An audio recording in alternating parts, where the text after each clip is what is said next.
there are a lot of people in HR that have fallen into this work that didn't study it in school and don't have like multiple certifications and don't have 20 years. There are a lot.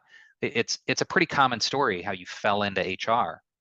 CFOs don't fall into finance. CFOs have an extensive track record of training and certifications and CPA qualifications to do that work.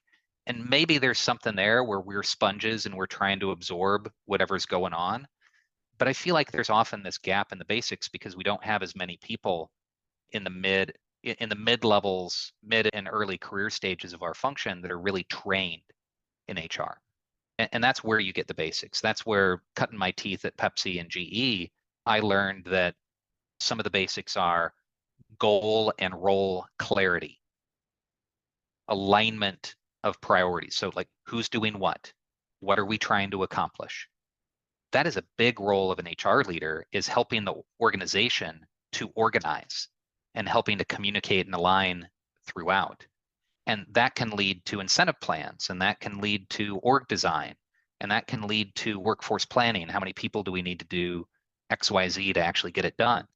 Like, how do you organize your product engineering and design team? How many engineers do you need?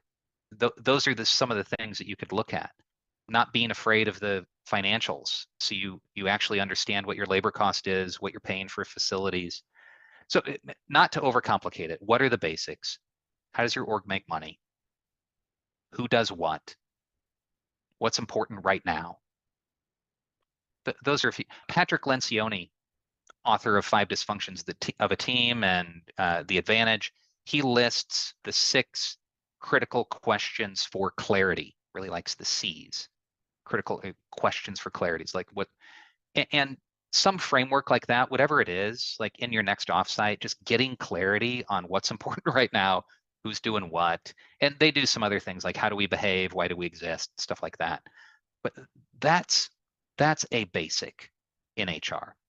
And if you wrap it all around the idea that HR exists to help your organization meet its goals, you're more likely to stay on track versus answering the next vendor phone call or copying the latest cool program that some company way bigger and richer than you has done. Sometimes